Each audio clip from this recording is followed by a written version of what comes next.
Unfortunately, my mom was a teen mom, wasn't married, had me at 18 years old. And, it was just me and moms for a while, moved to Detroit. She married, her husband adopted me. I wasn't really, feeling my man like that, wasn't feeling the relationship.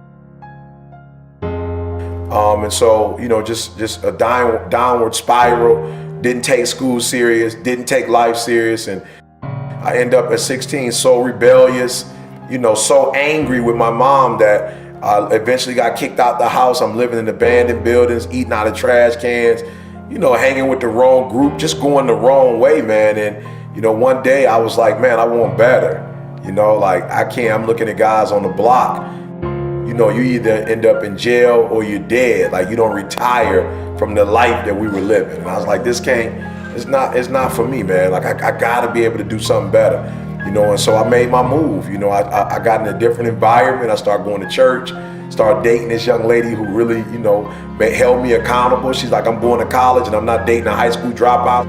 And so I ended up getting my GED, going to college. And for real, a lot of people didn't believe in me. Your mom, came from nothing. Your daddy wasn't in your life. You didn't do well in school. So there's a journey for that type of person. And I was like, hey, not for me. I'm going to be somebody. And although people didn't believe, I always said, sometimes when you're running a company, when you first start a company, you got to be the CEO, the CFO, the COO. You got to be the administrative assistant, the mail clerk. You got to do everything.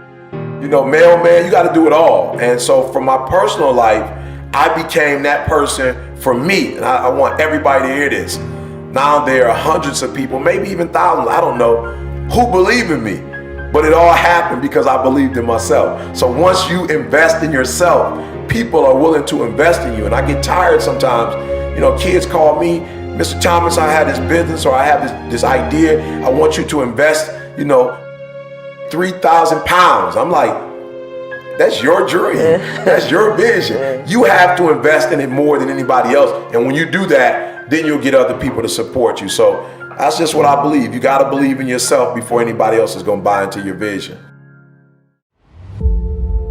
For me, the one thing I love about my haters is they give me a perspective that my mother doesn't give me. My mom loves me so much that I think, there are times where, she may want to correct me and she's like, I don't want to hurt his self-esteem. Or my wife, may not say a certain thing because she's like, I'm not 100% sure. I'm not in the field. Maybe I shouldn't say that. But I find that my haters say what's on their mind.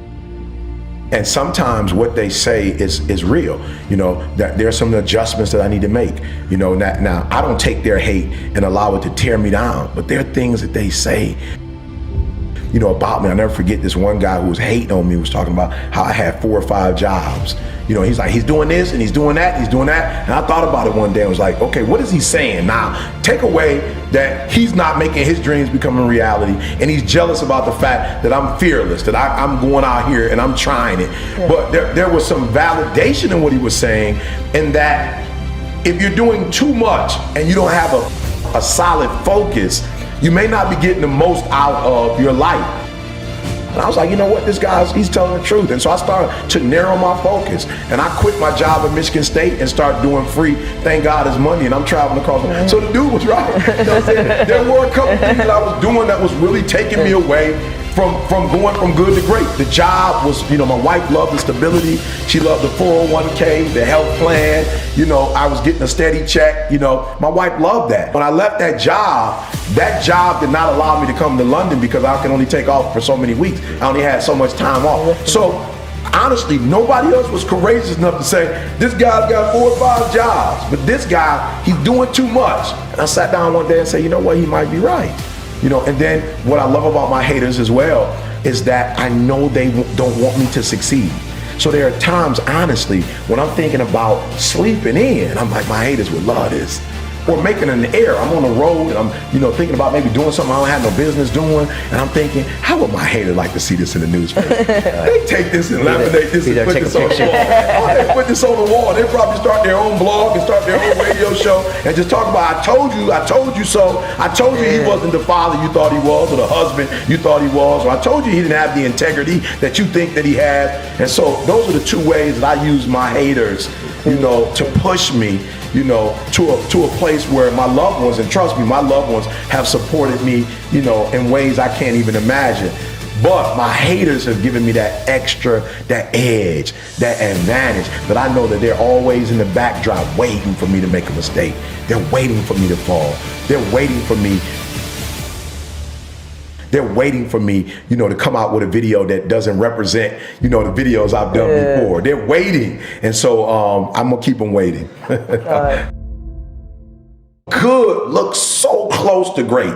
Some of the characteristics are so, the traits are so close, but it's not. And so that's why I hate good, because it looks like great. It's not, but average, man, average people, they don't serve my food properly. They don't pick me up when they said they were going to pick me up. They say 8, but they meant 9, and I tell people the reason why I'm so aggravated is because, for real, honestly, and this may sound weird to you guys in the studio, but if you burn down my house, as much as it may, be like, oh, you burned down my house, I can buy another one.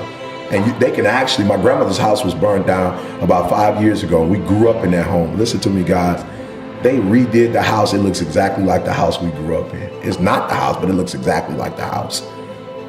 You could take my money out the bank, guys, and I could get a couple more engagements and I can put that money back. But once you take time from me, I can never get that back again. I can never get yesterday back. I can't get a second back in 2012. I can't get it back. So I take time so serious, because it's the only commodity that once it's spent, you can never regain it. And so average people don't understand the importance of time. And so that's what aggravates me, is that while you're being average, you're dragging me into your reality when that's not my world. And I don't want to live in that world. So I like to hang with great people because they get it, and people who are good transitioning to great, they're not stuck in great, they get it. They understand my passion. They understand. I was with Edgar Davis yesterday. We're talking, and it's a wonderful conversation because we both get it, and we're going back and forth and back and forth. He was one of the best. We're going back and forth and back and forth, and he's like, Eric, I don't understand some of these guys that play now. They don't have to drive. They're not hungry, and it's because they don't see that opportunities have to be seized. You have to, and so that's why I have a problem with average and good. They frustrate me because they're facade. They look to be a certain thing, but in reality, it's not what it appears. Every day in Africa, in the safari, a lion wakes up. Every single day in the safari, a lion wakes up, right? And every single day in the safari, a gazelle wakes up. It says that if you wake up and you're a gazelle, you realize if you're going to survive as a gazelle, if you're going to survive, you must outrun the slowest gazelle. In your mind, you're thinking you gotta outrun the fastest lion. That's not the truth. You just gotta stay ahead of the slow gazelle, that's it. Every single day when you wake up, whatever it is that you do professionally, you better make sure you're not in the back of the pack. You better be as close to the front, if not up front, as possible, because every single day when the lion wakes up, it's only one thing on that lion's mind, and that is catching the gazelle that couldn't keep up.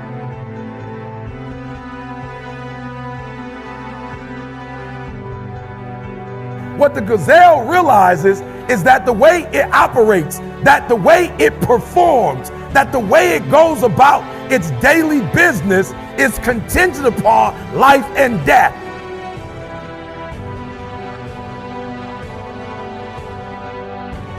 That if that gazelle does not do what he or she is supposed to do, it will be eaten by a lion.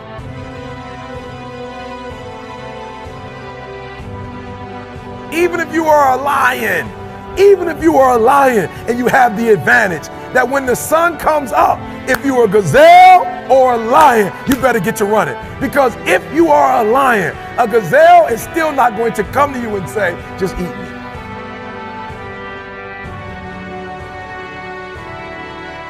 I don't care how deep you are as a lion.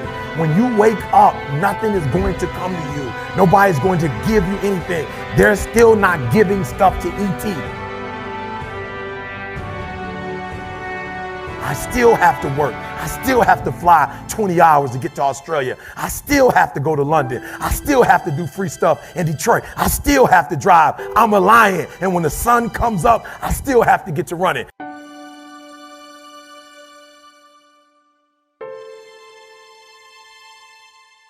Here's the challenge though. I asked myself when I read that story, that's what's on the surface. I read it and I started asking myself, E.T., what's the difference between the gazelle and what's the difference between the lion?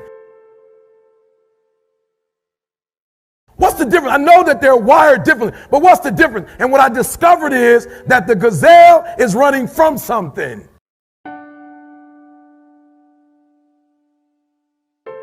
The gazelle is running from something. So as long as the lion is chasing the gazelle is running. But as soon as the lion stops chasing the gazelle, it stops.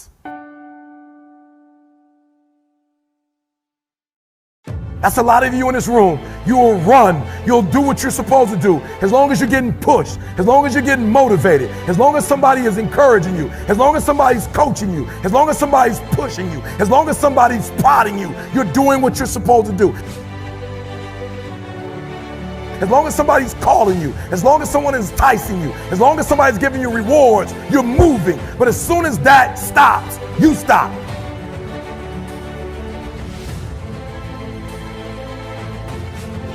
I asked myself the question about the lion, and I said the lion is not running to be rewarded. The lion is running to eat. Every single day, the lion is running to eat because the lion realizes when he kills the gazelle, not only does he eat the gazelle, but he brings it back home. You've got to ask yourself, what's your why? What motivates you? What pushes you? What drives you? And if that thing is internal, if nobody has to call you, if nobody has to prod you, if nobody has to reward you, if nobody has to give you anything, if you are self-motivated and self-regulated, you can have it, you can be it, you can do it.